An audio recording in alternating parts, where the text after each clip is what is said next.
As a result, it feels and sounds as though it's being fueled by a blend of plutonium and wild animals. It is very fast.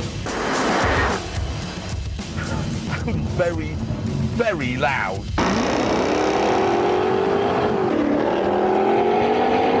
And then in the corners, it'll get its tail out more readily than George Michael. There you go. Whip of throttle. A lot of smoke. It's mad! A mad car! It's like Terry Thomas with a submachine gun.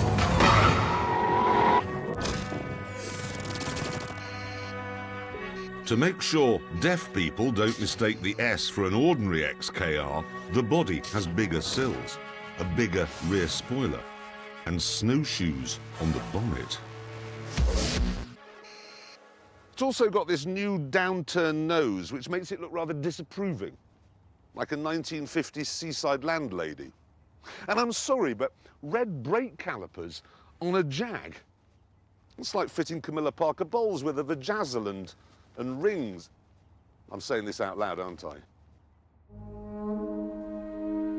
Inside, we find leather designed to look like carbon fibre and blue ambient lighting.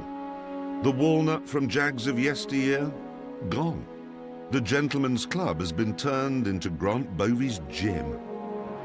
There are other issues too. The ride is a bit harsh. Run over a pheasant, you'd be able to tell whether it was a cock or a hen. And then there's the price. It's not what you'd call cheap. In fact, it is what you'd call 96